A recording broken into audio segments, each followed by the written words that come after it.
On se retrouve donc pour cette revue de presse de l'économie.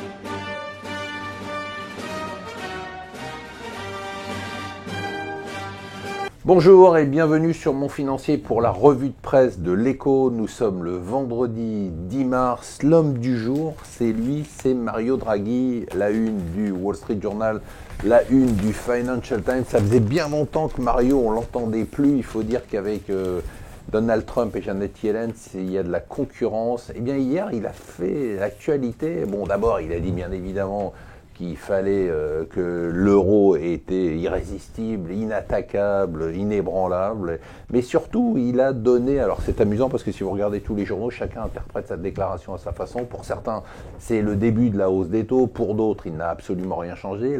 La conséquence quand même, c'est qu'il a fait bouger les marchés. C'est-à-dire que les gens pensent clairement que c'est un peu la fin de la baisse des taux. L'euro est monté alors que le dollar est monté contre toutes les autres monnaies, notamment contre l'yen ce matin, c'est assez spectaculaire. Donc ça veut bien dire qu'on pense qu'il va arrêter de baisser ses taux d'intérêt, voire les remonter, alors qu'il a dit le contraire. Il a simplement dit que la BCE avait gagné la guerre contre la déflation et qu'il n'y avait pas d'urgence à faire de nouveaux quantitative easing. Donc on joue sur les mots, mais le marché a interprété ça comme la fin de la baisse des taux. Donc hausse de l'euro, hausse des taux, un miracle, hausse des taux allemands. On est passé au-dessus de 0,40%.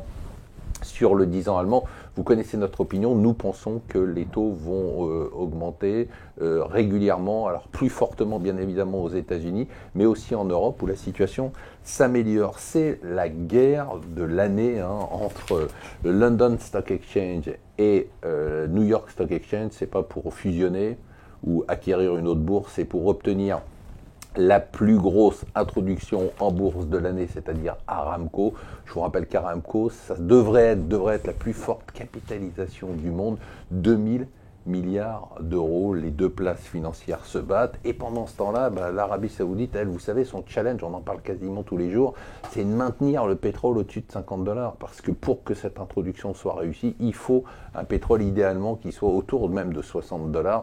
Donc elle se bat, mais pour l'instant, ça a marché jusqu'à présent, on vous en a parlé souvent. Et puis là, depuis quelques jours, ça baisse. Alors il y a plusieurs raisons. D'abord les stocks aux États-Unis qui sont importants. On anticipe une reprise de la production aux États-Unis, donc qui devrait peser sur les marchés. Du coup, on a baissé de façon assez violente hier. Alors ce qui ne baisse pas, c'est le CAC qui devrait repasser au-dessus des 5000 points aujourd'hui avec un record vieux de 2010 de bénéfices pour les entreprises du CAC 40. On parle de 76 milliards d'euros, c'est assez spectaculaire, c'est plus de 30% de hausse, avec en tête, si je ne me trompe pas, BNP Paribas, AXA et Total, 3 entreprises seulement du CAC 40 qui perdent de l'argent. C'est un bel exploit hier, donc on est dans le sommet européen.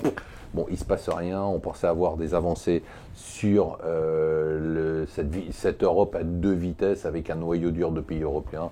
Ça n'a pas l'air d'avancer. Ce qui a avancé par contre, c'est que François Hollande rêvait d'être président de l'Union européenne. C'est Donald Tusk, le Polonais, qui a été reconduit dans ses fonctions malgré l'opposition de son propre pays. Et enfin, c'est assez savoureux, il va y avoir une directive qui va être envoyée par le ministère de la fonction publique pour dire aux fonctionnaires d'essayer, on ne va pas les obliger bien sûr, de travailler 35 heures, car les chiffres sont désastreux. Ils travaillent largement moins de 35 heures, ce qui peut s'expliquer dans certains jobs qui sont extrêmement difficiles, mais pas dans la plupart des jobs de fonctionnaires. Voilà, surtout ce soir, n'oubliez pas, à 19h sur BFM Business, on a une émission exceptionnelle avec des grands invités. On va rejouer la semaine et 4 semaines et on va vous donner quelques conseils. Voilà, je vous souhaite une bonne journée.